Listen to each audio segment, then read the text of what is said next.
And so hello everyone, good morning and welcome back dito sa ating Kantar PH. Ayan, so dito sa part na to guys is ipapasilip ko sa inyo dito yung ating Kantar, no? So ganito yung screen ng Kantar natin. And of course, as of today, punta po tayo sa member natin. Then silipin po natin dito yung ating earnings. So we have 801. And as of today, punta po tayo sa task natin, sa daily na ginagawa natin to, no? So start task tayo. Then, click natin yung V1 since ito yung na-unlock sa atin. Next, sagutan po natin dito yung survey regarding dito sa books and reading. So, all answers here are accepted. So, kayo na lang guys yung sasagot dyan. Kung ano yung mga posible yung sagot dyan sa mga na-fill in natin na data. So, dito sa part na to guys, no? So, we have the number 1.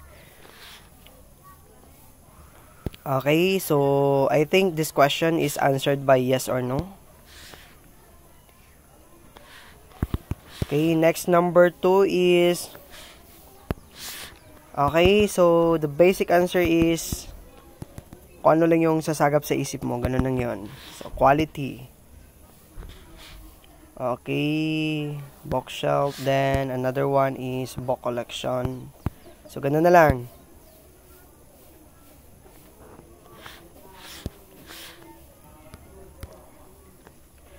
Okay, so tawag dito. Okay, box no limitang rin. Okay, wag na natin dito i-describe kung ano yung mga experience natin. Just put no limitang rin here. Then another one, what type of books do you like to read? Okay, since no limitang rin is novels, so novels tayo. Okay, so per month I think less than 1 book lang. Kasi hindi naman tayo bookish, no?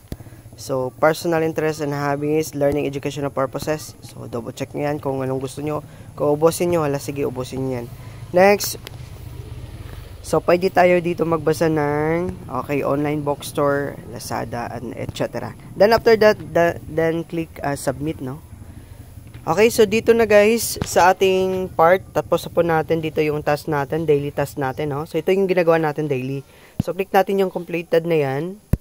Then, under completed na yan, screenshot po natin since ito po yung isi-share natin sa ating Kantar group.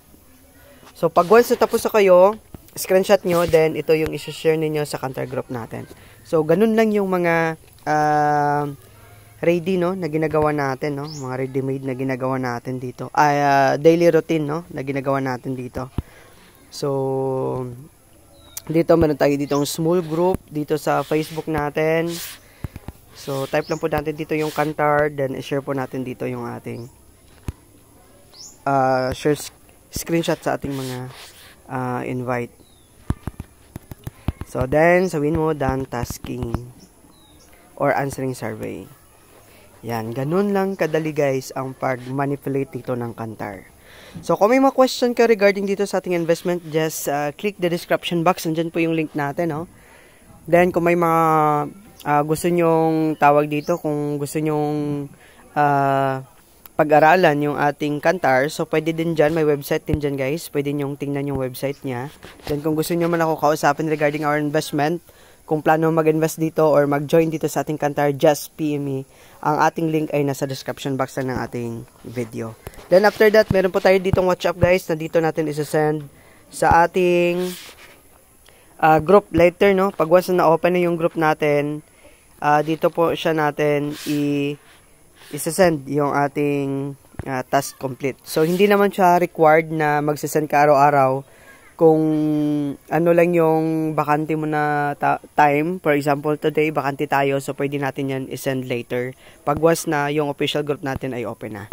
Then, may queries dito, so sasagutin na natin yan. So, yan lang muna guys, kung gusto nyo mag-join dito or to observe, PM nyo lamang po ako dito sa ating Facebook. Yung Facebook po natin ay, ito po yung Facebook. So, kung may mga tawag dito, no? Kung may mga question kayo dyan, PM nyo lang po ako dito sa ating Facebook page. So, maraming salamat sa panonood guys, and happy earnings everyone, and bye for now.